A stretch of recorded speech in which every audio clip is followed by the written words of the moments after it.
দুর্নীতিমুক্ত ও সবার জন্য কল্যাণকর রাষ্ট্র প্রতিষ্ঠায় জামায়াতে ইসলামের প্রধান লক্ষ্য বলে জানিয়েছেন দলটির নায়েবে আমির সৈয়দ আব্দুল্লাহ মোহাম্মদ তাহের।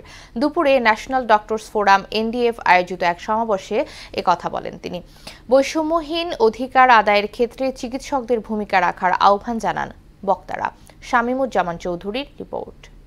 আগামী দিনের সুন্দর তরুণ নির্ভর বিএসএমএমইউতে বঙ্গমাতা শেখ ফজিলাতুন্নেসা মুজিব কনভেনশন সেন্টারে চিকিৎসক সমাবেশের আয়োজন করে ন্যাশনাল ডক্টরস ফোরাম এনডিএফ।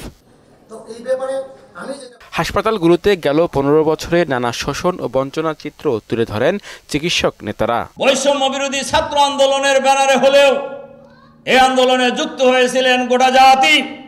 দেশের সকল শ্রেণী পেশার বৈষম্যের শিকার মানুষ, যেখানে রিকশাওয়ালা, ঠেলাওয়ালা, কৃষক, শ্রমিক, মেহনতি জনতা সবাই এই আন্দোলনে শরীক হয়েছিলেন। গোটা জাতিকে ঐক্যবদ্ধ করার পাশাপাশি দুর্নীতিমুক্ত সমাজ ব্যবস্থা গড়ে তোলার প্রত্যয় জানান জামাতে ইসলামের নায়েবে আমির ডাক্তার সৈয়দ আব্দুল্লাহ তাহের। জামাত ইসলামী একটা ব্র্যান্ড হয়েছে আলহামদুলিল্লাহ, যদিও আমরা পুরো অর্জন করি নাই। আমরা তো জানি আমাদের দুর্বলতা কি আছে, তবু তো মানুষ আমাদেরকে সব বলছে as a whole, as a party. বলে না আপনাদের কাছে একটা ব্র্যান্ড চাই আল্লাহর ওয়াস্তে।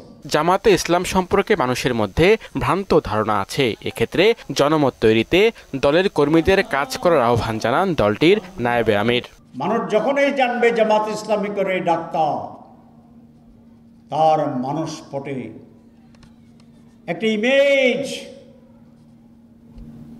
প্রতিফলিত হবে যে তারা ইথিক্যাল প্র্যাকটিস করে। শামীমুজ্জামান চৌধুরী, মোহনা সংবাদ, ঢাকা।